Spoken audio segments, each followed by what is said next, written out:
On Boxing Day 2004, one of the largest earthquakes ever recorded triggered a tsunami. We woke, most of us after celebrating Christmas Day with family and friends, to the devastating news that thousands of people had been killed. As the news came in, we learnt the true horror of what had occurred.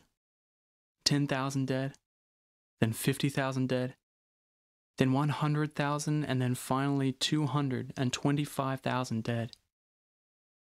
225,000. It's a number so huge we can't really comprehend it.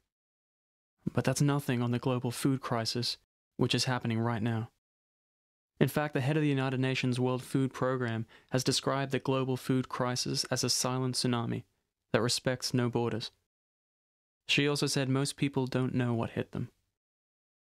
Just a couple of years ago, the lives of 800 million of the world's poorest people were at risk due to hunger.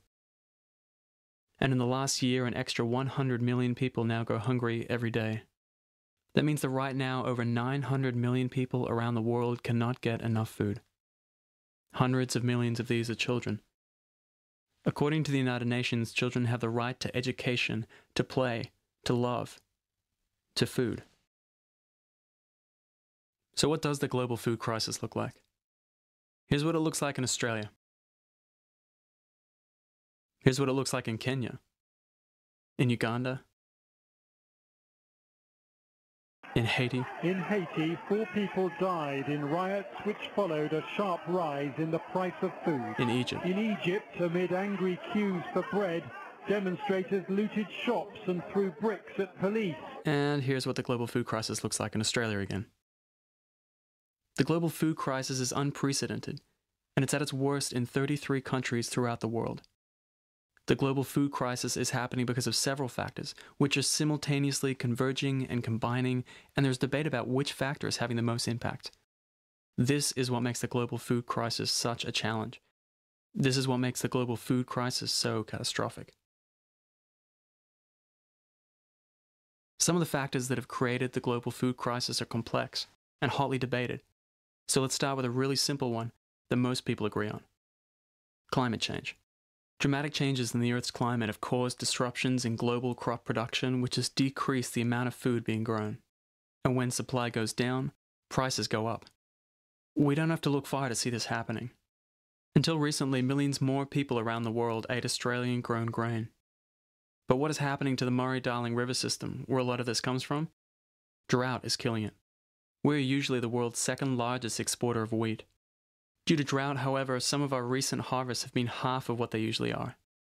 Half. And it's happening all over the world. In Kerala, India, unseasonable rains last year destroyed stacks of grain. Severe drought has devastated Kenya, leading to a declaration of a national emergency, as more than 10 million people now face food shortages. When Cyclone Nargis hit Burma last year, the storm surge destroyed rice paddies almost 50 kilometers inland. Burma usually exports 600,000 tons of rice every year. Now they may need to import. But from where? Many producers such as India have stopped exporting rice. Suddenly countries are competing to buy what rice is left. And what happens when people compete to buy the same thing?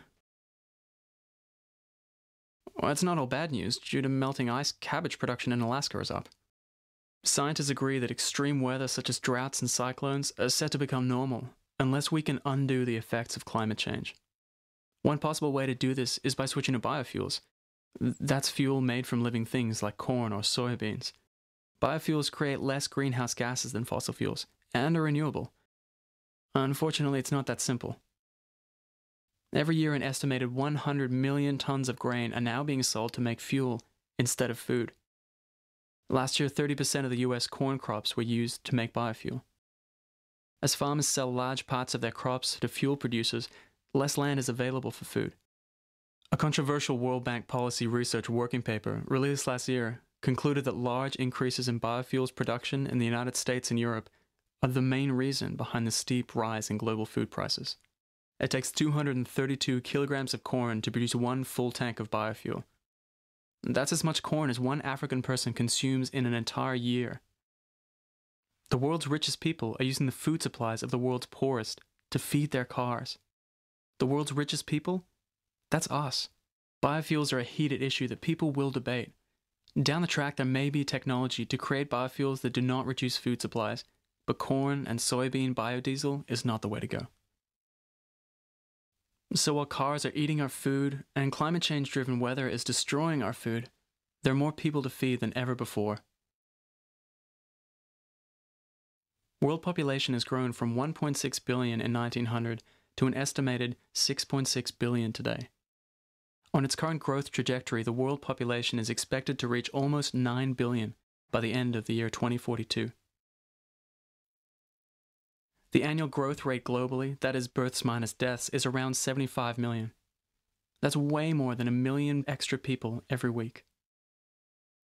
China's population has more than doubled since 1950 and is now 1.3 billion. India also now has more than 1 billion people. Its population grew by 20% in the last 10-year census period. That means more than a third of the Earth's people live either in India or China. And while people in both of these countries make up some of the 900 million affected by the global food crisis, there's also been a massive increase in the middle classes in both. This means hundreds of millions more people with the money to pay for better food, and more of it. It's a wonderful thing, but here's where it gets tricky. This is creating an increase in demand not only for grain, but for a food which is usually way too expensive for poorer people. Meat. And what do most livestock eat? Grain. 1 kilogram of beef needs 7 kilograms of feed grain. If 500 million people replace a meal of rice or corn with a meal of meat 3 times a week, what'll happen to the price of grain? Can the earth even grow that much? You may have heard the saying that if everyone consumed as much stuff as we do in Australia, we would need 4 more Earths to sustain us. Will warm up your spaceship. Increasing urban sprawl, poor farming techniques, and a lack of agricultural subsidies have all negatively affected global food production. Today, half of the world's population live in urban areas. That means a much smaller percentage of the global population is growing food. There's also been a decline in agricultural productivity. That's basically the amount of food you can grow with the resources available, like land, seeds, and fertilizer. This has been caused by things like new technologies not being available to smallholder farmers, less water for irrigation, higher fuel prices, and reduced agricultural research and development. So productivity has been slowing down over the last 20 years. United Nations Secretary General Ban Ki-moon stated last year that world food production needs to rise by 50% by 2030 to meet growing demand. But if these trends continue, world food production is actually predicted to fall. So the world's poorest people are in a bidding war for the dwindling supply of product, while the growing middle class really would like to feed their cars, or their cattle, or preferably both. Can anything else possibly go wrong?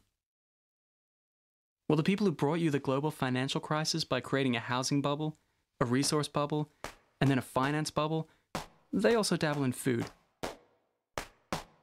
How can the financial crisis be pushing food prices up? Didn't everyone lose their money? Well, actually, there's still a massive amount of money in the system, and a heap more being pumped in. But with share and property prices going down, investors are looking for other places to invest their money. Just like they had with biotech, housing, resources, and finance, they're now asking themselves, what do people always need? What will increase in value in the near future? And the answer, of course, is food. You will see debate about what level of impact each of these factors are playing in the global food crisis. Are biofuels more responsible than increasingly wealthy populations? Is it all due to price speculators? Is it a lack of research and development into new farming techniques and crop production? Is it because of climate change? What is beyond debate is this. More than 900 million people did not have enough to eat yesterday. 100 million more people than just a year ago. And don't forget, lots of these are children, denied what we all agreed is one of their most basic human rights: food. For the world's poorest people, the prices of their most important commodity, food, has doubled within the last few years.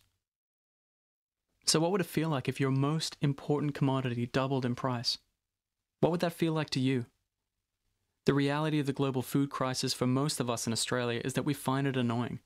We pay a bit more for some of our groceries. Maybe we give up a certain luxury item, cook more at home, or take our lunch to school. Whatever it is, it does not mean this. Demonstrators looted shops and threw bricks at police. Or this. Or this. and especially not this. For the hundreds of millions of people living on less than $1.25 a day, when prices go up, the amount you eat goes down. That is something you will not see debated. But there is something else beyond doubt, something more powerful than the global food crisis. And it is this: you can make a difference. Act. Bite back at hunger by doing the 40-hour famine. Lead. Talk to your family and friends about the global food crisis. Change.